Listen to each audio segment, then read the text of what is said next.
Lo prometido, nos acompaña el fiscal Rodolfo de Lucía, fiscal a cargo de la investigación por el crimen de Micaela, y el fiscal general Juan Pablo Fernández. Gracias por estar. No, por favor. Trabajo intenso en estas últimas horas, ¿no? Desde el descubrimiento o unos días antes, cuando ya la pista llevaba hacia Jonathan Luna, hasta el descubrimiento del cadáver y bueno, después el proceso de la indagatoria, complejo todo, ¿no? Y arduo. Sí, efectivamente es un trabajo largo. Ese primer día terminamos muy tarde de madrugada, terminando de armar los últimos detalles, y los días que siguieron también trabajando en la Fiscalía y con el plano policial, coordinando las pericias y empezando a recibir la información para terminar de armar lo que había ocurrido y poder llegar a la indagatoria para la que tenemos un plazo, ¿no? ¿Cuándo tuvo el convencimiento de que Luna era el asesino? ¿Cuándo indicó dónde estaba el cadáver? ¿Cuándo Cuando encontramos los objetos en la casa, de alguna manera ya no nos quedaba demasiada duda de que lamentablemente lo más probable era que lo que siguiera fuera no encontrar a Micaela con vida.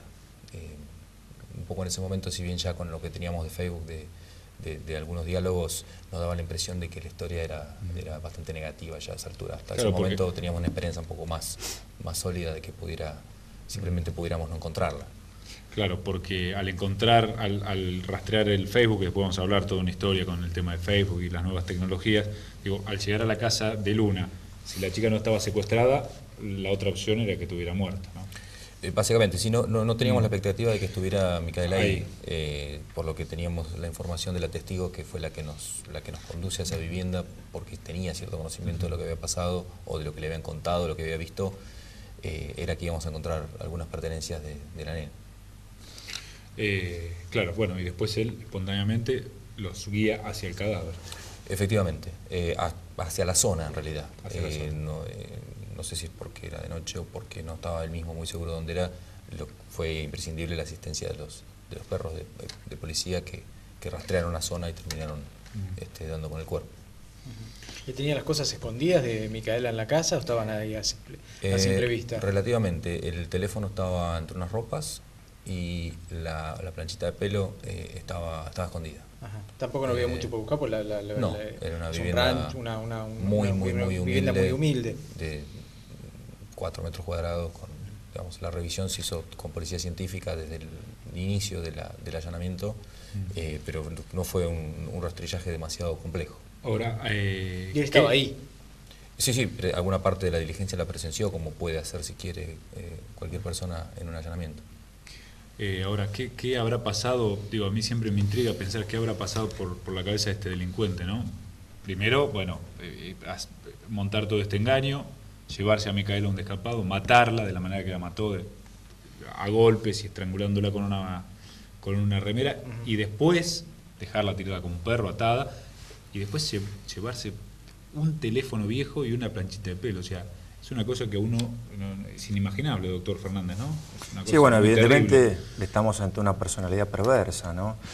Por cómo realiza un engaño para lograr que la niña la siga, cómo la lleva hasta un lugar determinado, colocándola a él en una situación de indefensión para luego proceder a atacarla, ¿no? Y dejarla y quitarle la vida, ¿no? Realmente está premeditado, esto está premeditado. Sí, bueno, es un acto de perversión muy grande, todo, desde la captación, la colocación en una situación de indefensión, hasta luego proceder a golpearla brutalmente en la cabeza, presuntamente con golpes de puño, y asfixiarla, ¿no? Realmente... Más allá de lo perverso, todo esto, y de la edad de Micaela, de su corta edad, una persona también muy hábil para poder hacer todo esto, ¿no?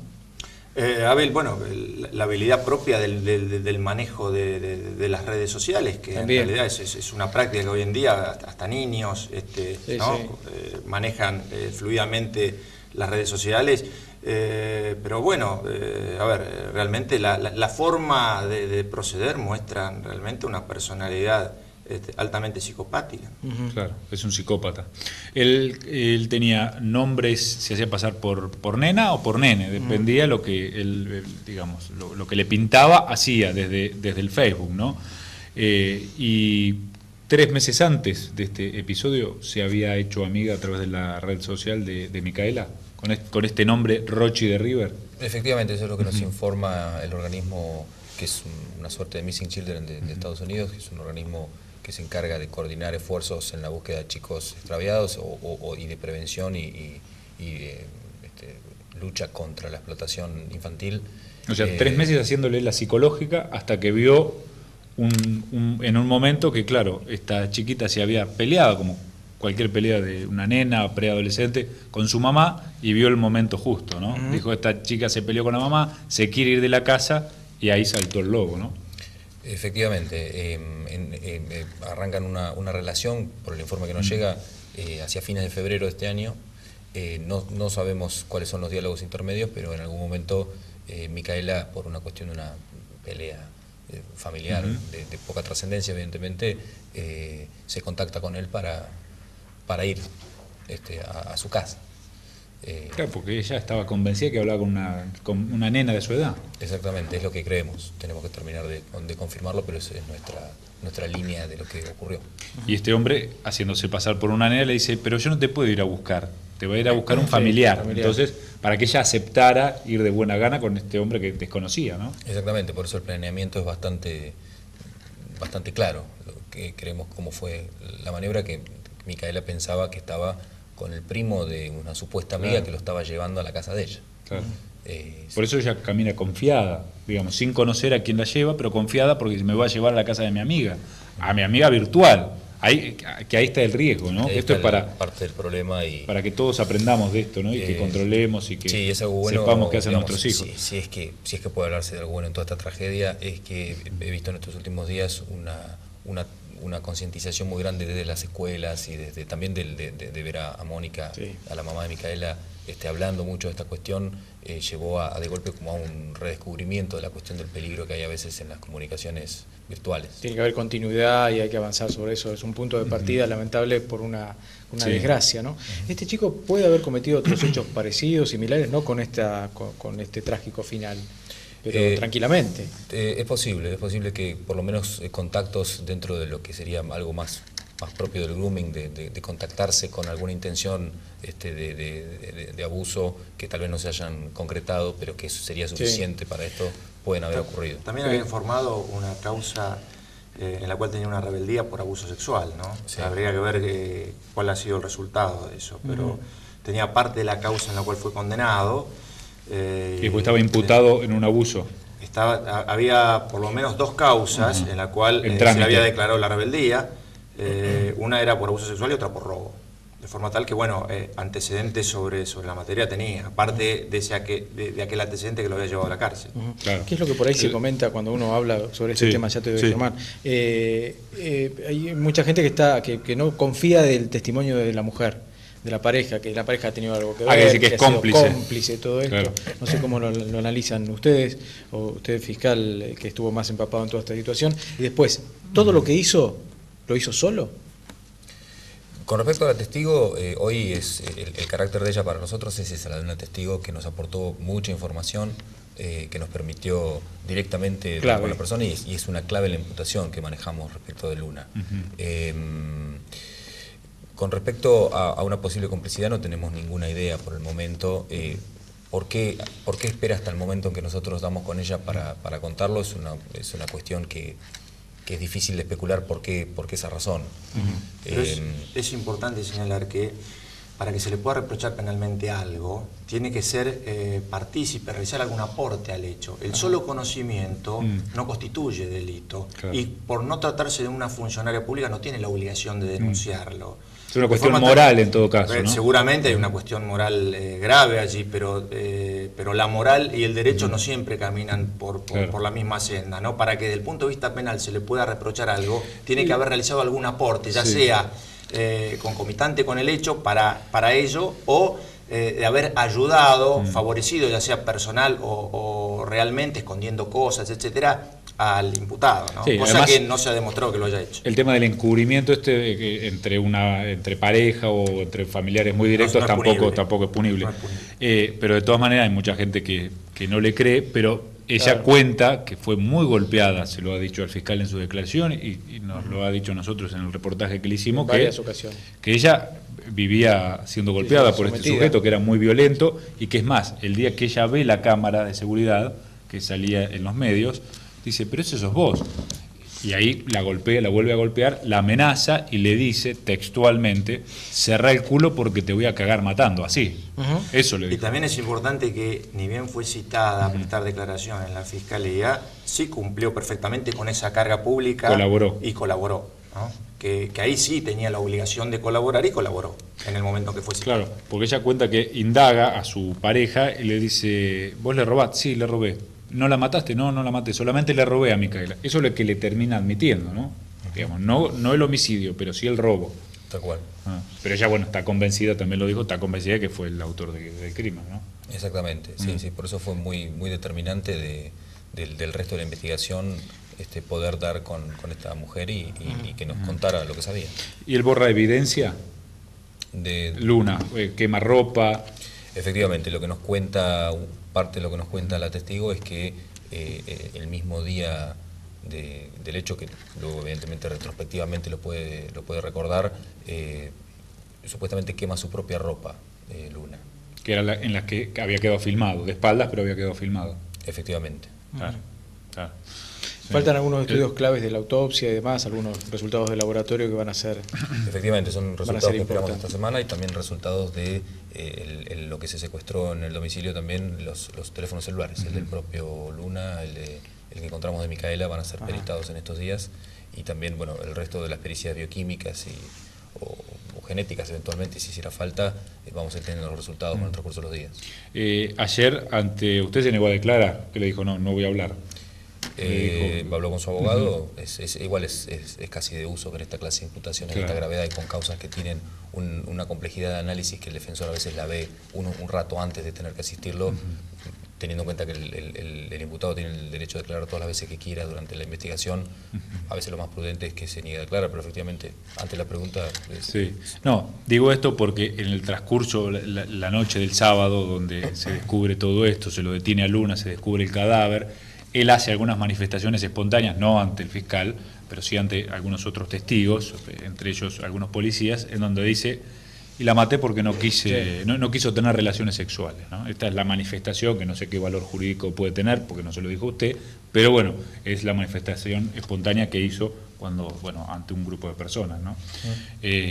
No sé si habrá sido ese el móvil, o el móvil es el robo, digamos. ¿Qué tiene usted en la causa? ¿Cuál es la sospecha? Es parte de lo que estamos tratando de terminar de establecer con precisión. El móvil puede haber sido ambas cosas juntas, puede haber sido uno y el aprovechamiento de otro entre tanto, y luego el homicidio, una forma, que es lo que creemos, que fue una forma de procurarse impunidad de lo que había intentado o logrado hacer.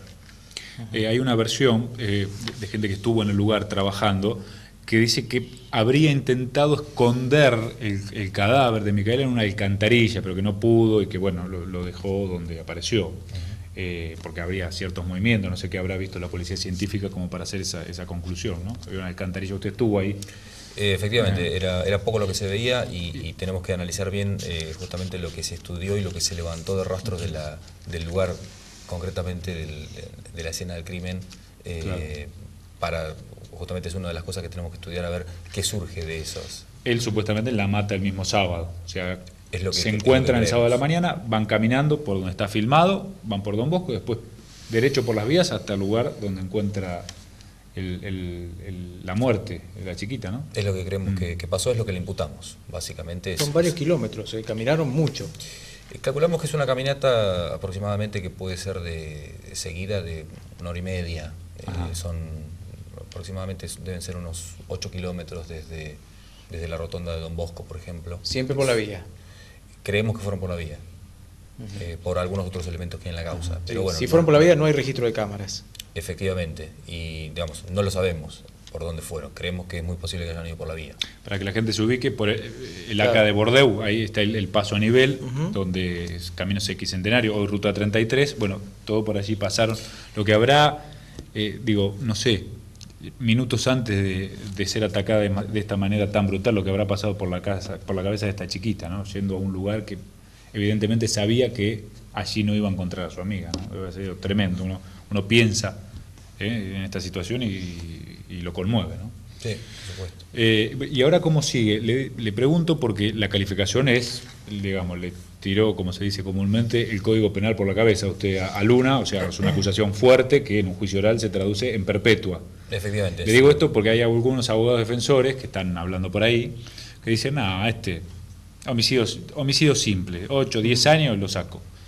Ojalá que no pase esto, doctor. Nosotros creemos que las tres agravantes que incluimos dentro del homicidio son las tres muy sustentables. La que tiene que ver con un homicidio cometido para procurarse impunidad, un homicidio en el que existió un componente de violencia de género, que es el femicidio, y un homicidio cometido además con alevosía, aprovechándose de la situación de indefensión y de imposibilidad de lograr auxilio en el que se encontraba Micaela, sumado a la superioridad física evidente que existía.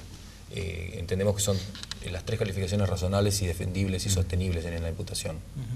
Claro, pensaba en la figura del femicidio, algunos también hablan de la figura de infanticidio, no sé si da en este caso, porque ya es una chica un poquito más grande, ¿no? Bueno, el infanticidio es totalmente es otra cosa y aparte ha sido derogado, ¿no? El infanticidio es un homicidio atenuado, ¿no? De forma tal que eso... Una madre que acaba de parir. Es correcto, es otra cosa. En cuanto a la investigación, ¿queda algún sabor amargo, digamos, alguna situación? ¿Se hizo todo lo que se pudo hacer, lo que estaba al alcance de ustedes? Porque, digo, con todo lo que pasó, con la rabia que todos teníamos el fin de semana, con la bronca, la indignación, había gente que criticaba a todo el mundo, desde el intendente para abajo, los fiscales, la policía. Sí. ¿Queda algún sabor amargo o creen que no? Se hizo todo lo que se pudo hacer, entiendo yo. No solo eso, sino que la investigación, con prescindencia de lo que pudo haber dicho extrajudicialmente, el imputado tiene una gran cantidad de elementos serios, precisos y concordantes para sostener la imputación que decía recién el doctor de Lucía, de forma tal que si bien tuvimos dificultades para acceder a contenidos en materia de las comunicaciones de Facebook, lo cierto que cuando se pudo acceder parcialmente a estos contenidos, que fueron los contenidos realmente relevantes que permitieron destrabar la investigación, rápidamente se avanzó y en 3 días estaba esclarecido el hecho, ¿no? Claro, porque la información llega el feriado, la madrugada del jueves, en realidad, pasado. Correcto, por eso es importante prescindir, porque no es necesario que la persona confiese, tampoco la investigación apunta a colocarla en una situación de confesión, que tenga que autoincriminarse. Existe prueba independiente, seria, precisa, que lleva a concluir indefectiblemente en esta imputación, de forma tal que la familia, la sociedad tiene que estar tranquila, que hay un buen caso aquí para llevar a juicio. Las cámaras y el testimonio de la novia de Luna que dice es él, es muy importante también, ¿no? Por supuesto, las cámaras que se ven que la va llevando en ese sentido, en esa dirección, que lo reconocen precisamente la novia de él y los efectos secuestrados. A ver, hay una serie importante de elementos que permiten sostener esto. El gran tema, y es un debate más amplio, no queda solamente en el Poder Judicial o en la prensa, me parece que es a nivel político y a nivel institucional el tema del Facebook, ¿no? De qué poco existimos, ¿no?, en el mundo para que esta empresa mundial, impresionantemente grande, cuando los fiscales, los jueces piden alguna información, se cagan, literalmente, es así, no les importa nada. Facebook recibe así de pedidos diarios. Sí. De no todos pasa solamente con Argentina, pasan todos. No, con menos con los jueces de Estados Unidos, ¿no? Sí, claro. Por supuesto, claro, menos con los jueces. jueces. Tener algún tipo de de rapidez. ¿Cuántos pedidos hubo a Facebook? Hay una división del tipo de información que se solicita. Por un lado, la información de tráfico de las cuentas, que es una información menos sensible y que se consigue en un plazo más o menos razonable, que es lo que tiene que ver con el día y hora en el que se registran conexiones a una cuenta y la dirección IP desde la que se produjo. Ese tipo de pedidos se hicieron varios. Y después hicimos un pedido del que todavía no tenemos respuesta, que tiene que ver con un pedido de contenidos que lleva un trámite mucho más largo. O sea, la clave para entrar al Facebook de Micaela. Eso nunca se los mandó Facebook. No, efectivamente no es algo que uno lo pueda pedir sencillamente, porque digamos, de alguna manera estas empresas de tecnología hacen un valor también del resguardo de las comunicaciones. Está bien, pero el esclarecimiento privadas. del caso estaba ahí. Porque, a ver, se presume que Micaela fue asesinada el mismo día, a las pocas horas de que se ven estas filmaciones, o sea, prácticamente por más que uno hubiese ingresado rápidamente al Facebook, por ahí tampoco se la podía salvar a la chiquita, esta es la realidad. Pero digo, si hubiese sido otro el caso, la chica hubiese estado secuestrada, digamos, y Facebook tarda nada, una eternidad o no contesta nunca, va la vida de una persona, ¿no? De hecho, en este caso, en alguna medida... Porque acá se metió la Embajada de Estados Unidos, una ONG, si no, estamos esperando todavía. Efectivamente, en cierta forma puede considerarse que la información tal vez se consiguió con más rapidez de la que se suele conseguir, a través de lograr convencerlos, a través de funcionarios de Estados Unidos que estaban colaborando con nosotros, de que estábamos en un caso que era algo más que una nena que se había ido de la casa. Claro. Pero eso teníamos que poder demostrárselos de alguna manera, porque en principio no veían otra cosa que eso. Bueno, usted es padre, ¿no? Sí. ¿Qué sensación le dio cuando lo vio cara a cara a este degenerado? Uno en ese momento por ahí está más preocupado porque salga bien el acto procesal y se abstrae un momento. Es difícil procesar que uno está tal vez ante una persona con estas características. Bueno, ¿cuánto tiempo iría a juicio esto? Bueno, lo normal es, tenemos 4 meses en principio para concluir la investigación, que son prorrogables, y la idea nuestra es armar el caso más sólido que podamos en el menor tiempo posible y requerir la elevación a juicio. Mandarlo a juicio. Efectivamente. Obviamente sigue preso hasta el juicio y va a seguir todavía con una condena, por supuesto. Todavía ahora empieza a corrernos el plazo de un mes para 15 días, prorrogables por otros 15, para solicitar la prisión preventiva. Y con la idea de que permanezca detenido hasta el juicio, efectivamente. 2 datos para cerrar. Sí, no tenemos más tiempo. Y bueno, pendiente del tema de lo de Río Negro también, que es otro tema también. Sí. El tema de que Jonathan Luna ya había matado a Micaela y seguía en las redes sociales tratando seguía activo. Era una cosa eso que a mí me impresiona un montón. O sea, había matado a Micaela y seguía tratando de engañar a otras niñas, de poder tomar contacto con otras niñas. ¿Esto lo tiene probado usted en la causa también?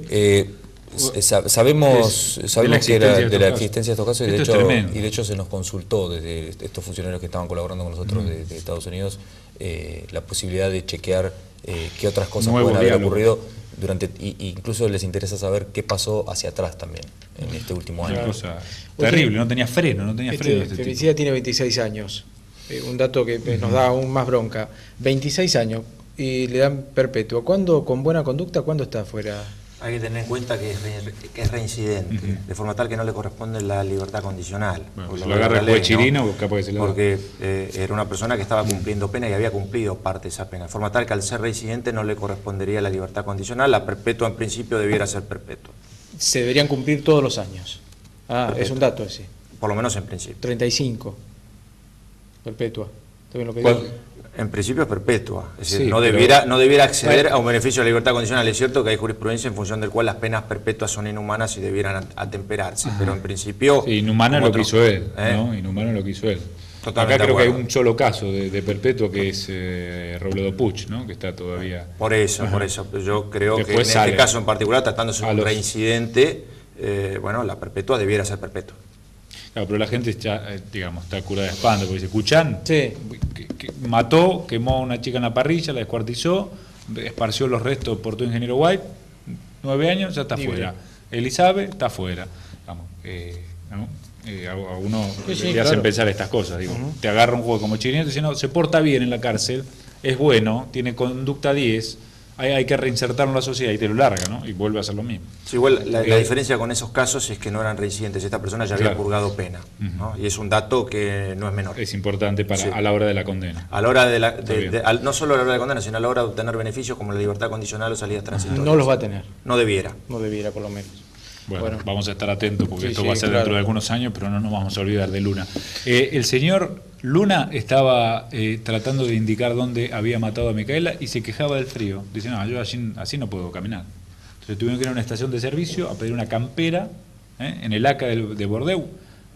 Fue la policía, le pidieron a un playero que colabore, le dieron una campera porque el señor tenía frío y de esa manera no podía caminar y no podía decir dónde estaba el cadáver de la chiquita.